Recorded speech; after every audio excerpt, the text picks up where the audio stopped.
Welcome, ladies and gentlemen, to my new video where we are going to talk about 5 uncommon tips for support, where you're going to hopefully give me about 10 minutes of your time and I am going to make you a better support player. Now, I'm going to go over a few things real quick that are just going on. Every Friday, I'm setting up a tournament in the Discord between any people that just want to put together a 5-man team and join. I will be doing some casting. I think that will be a blast. We're going to have some prizes. It'll be really fun. Discord link down in the description.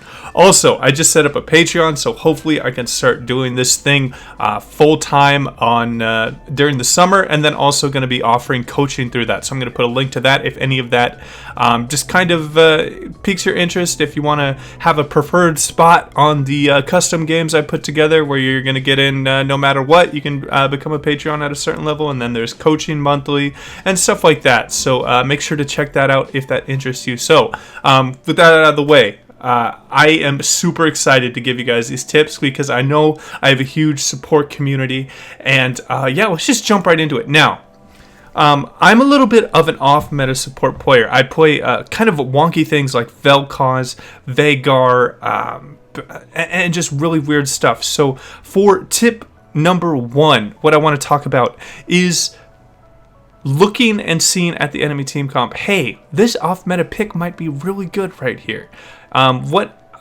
For example, Poppy is an extremely strong support pick in very particular matchups. She can be very poor in other ones where she's just getting bullied out by double range. So if you see something like a Jarvan, or if you see something like a Lee Sin, a bunch of dives in, and you have a hyper carry that you want to protect, Poppy is the ultimate bodyguard for that situation. So what I want you guys to do and look at when you're playing these games is like, what niche pick could have performed better than the champion? I just want you guys to just kind of analyze the games and how they're going and really try to make yourself a better support player. Another good example outside of the Poppy bodyguard is the Veigar support that I've actually had some decent amount of success with in the Diamond Elo that I'm playing in.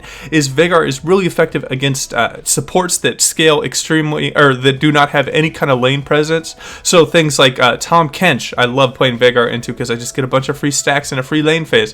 Janna, that's not going to have too much poke and I can return decent damage and get a lot of stacks off. This is the kind of thing I want you guys to start focusing on and just looking at. Hey, I don't have to always play this super meta pick. I can look for things. Another thing that comes to mind is the EULCS. There's this really big new bot lane where there's people playing Taric Sona. Extremely hard to poke out, really strong, a lot of gold generation. But what teams were looking to do, they started running Blitzcrank. Blitzcrank might have struggled in a game. And then they started pulling out Annie. Now, regardless of how that game went, the Annie pick into that can be extremely good. This team was analyzing, hey, we don't always have to play the same type of supports. We can pull out something special for a particular situation, and this is what I want to look at. The reason why Annie was picked is because she can burst a Sona out before she can get the ult from the Taric and just burn through all of the shields and heals that are thrown out. So this is what I want you guys to look at. I would love to hear your off-meta picks. I've heard some crazy stuff in the past. I've heard the Swain, I've heard the Alawi. But I'd love to hear your off-meta picks in the comments down below if you want to share them.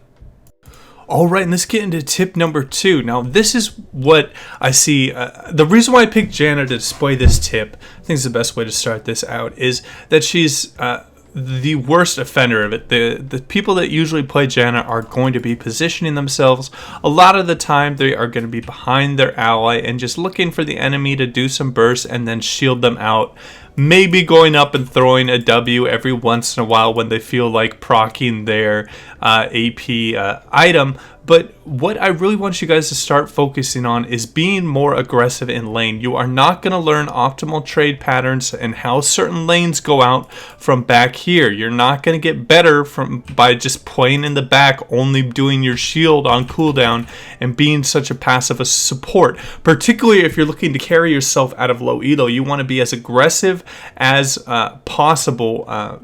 To an extent, right? You do not want to be overly aggressive where you're putting yourself in poor situations, but you're not going to find that line until you are playing and being a very aggressive support. So always look to take advantage of the fog of war that's provided from the bushes, and then look for your optimal trade pattern that you can take in the fight. Something for Janna would be maybe a shield on yourself, auto W, and then do a Q, and if they look to return do any kind of return damage, your Q would just hit them when they are trying to chase you down. I think that's a decent pattern for this lane. So always look to be aggressive. You're not going to learn by just sitting behind this little target dummy and your little ally and then just having them be susceptible to all the CC that can be thrown out by the enemy support. Look to play up. This is going to be the best way that you're going to get better. Also, just a small little tip within a tip is when you're moving your champion around, it is always better to do short movements because of the turning radius. Your character is going to react a lot quicker as opposed to long, like this. So you can tell the difference between the dodges here, even between like the mid-range clicks. So always keep your mouse really tight to your character, and this will be really good for dodging the skill shots when you're looking to be aggressive in the trades that you are taking. If you have any questions about trading patterns on particular champions, you can hit me up in the comments down below. Alright, this is actually the tip that I was thinking of when I was putting together just kind of the concept of this video, and that is taking advantage of the early game power of your support. Now this is going to be rather important that you have a few stipulations filled out before you look for what I'm just about to talk about. First is that you have your lane pushed and it is required for the enemy team to be under the tower picking up all of their CS. Second, your jungler has to be somewhere in the area. And what I want you guys to look to do is look at what that enemy jungler is. If it is something like a Mumu or a jungler that really struggles to clear their early jungle camps and they don't have a healthy clear, I want you to look to invade when you have this dead time. First of all, obviously get wards, right? Everyone knows that. That wouldn't be an uncommon tip. What I want you guys to look to do is bully them and pressure them off their camps. This is going to be extremely important in the early game when your support is at their strongest.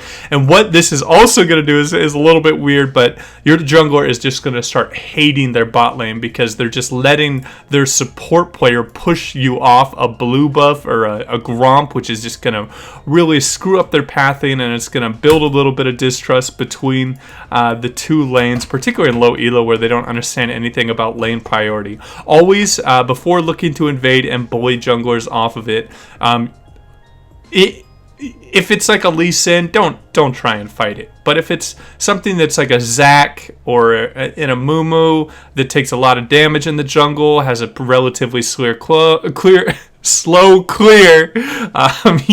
you should be looking to take advantage of this. So always just be kind of analyzing your position and make sure that the mid lane is pushed up and that this lane is pushed up, and kind of think of it as a power play when you have this kind of positioning on the map when both of the lanes are pushed, and you can do a lot of damage to the enemy jungler. That will wrap up this tip. Let me know what you think. I don't think I've heard that kind of tip anywhere else, and I've watched a lot of videos about support. Let me know in the comments down below.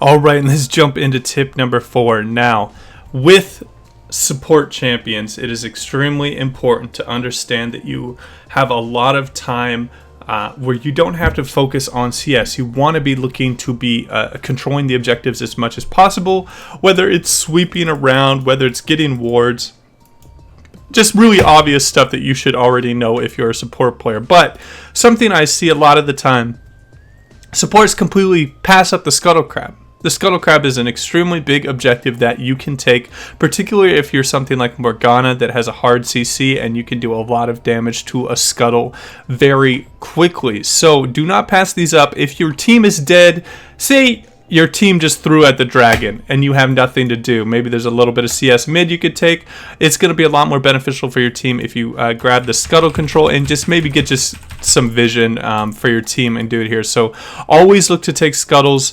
when the enemy is more likely to take it later. Say you have a chance to grab the Scuttle because their jungler just backed, and traditionally you'd be saying like, why the hell would I want to take the Scuttler as a the Scuttler as a support? Isn't that for the junglers? What I want you guys to look at is if the enemy jungler is like 5-0 and your jungler is 0-5. Like the thing I always hear about in OPGG reviews, my junglers are always so shit, they always feed so much and they never gank my lane.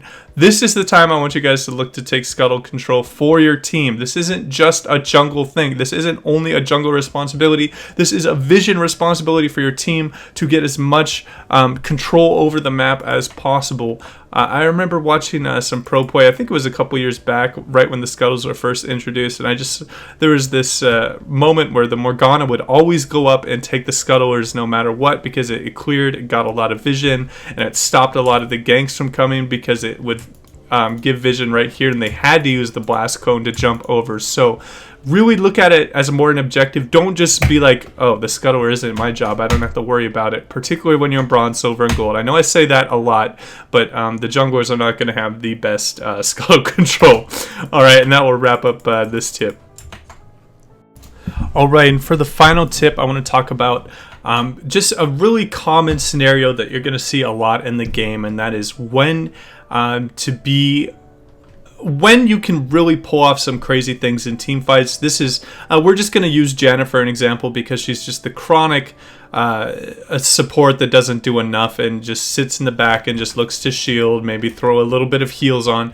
But I want you guys to look at team fights before they happen. I want you to look at, okay, my team is really far ahead. We have 5,000 gold up. Our team is so strong. We're a mid-game spiking team. We have a Lee Sin, we have a Syndra, we have a we have a Lucian, all these champions that are going to be really strong right now. We need to force team fights. It doesn't matter if the support dies. We just need to get these team fights going. When you read a game like that, where maybe they have a Vayne, they have a Nasus, they have a Veigar out of the mid lane, and a bunch of scaling, and you just need team fights to happen, what I really want you guys to do is look to be as aggressive as possible, and your flash can be used obviously defensively or offensively.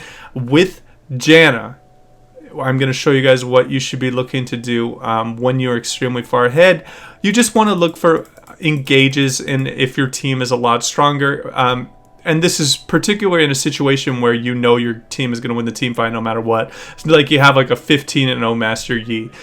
Just do something similar to what I'm going to do. Maybe throw out Twin Shadows here, and then you just want to look for a flash ult and really disturb the backline. Now, obviously, this might put you in a very poor situation as a support if you're flashing into the enemy team, but if your team is extremely far ahead, this is going to be a very beneficial play for your team. So always look to analyze what's going on in the fight and what your job is before getting into the team fights. Do not go into these team fights being like, what should I do here? The Master Yi seems kind of strong, that team seems kind of strong, well, maybe we're a little bit ahead, maybe the item spikes are ahead. No, you should be pressing tab. Whenever you're just walking a lane, you should be pressing tab and seeing what the game state is, what is required of you as a support. This is going to be kind of learned as you keep playing games. It's more of just kind of an analytical part of League. It isn't that like a small micro tip I can give you, but I think this is going to just help catapult some people. Maybe they're stuck in platinum, maybe this helped them get to diamond, or maybe they're stuck in silver and it helps them get to gold. But really try and read the game state and understand what you need to do in the team fights and in the game before it happens. That will wrap up my video, guys. If you enjoyed it, please remember to hit that like button and subscribe if you enjoyed the content for more educational stuff. I am streaming pretty much every night at 6:30 PST here right on YouTube. If you want to ask me any questions live, I'd love to help you out. And again, if you wanted to support the channel or maybe get some coaching or get some preferential treatment with the customs I set up and you want to get into a lot of those games, check out my Patreon link. It will be down below. As always, guys, take it easy.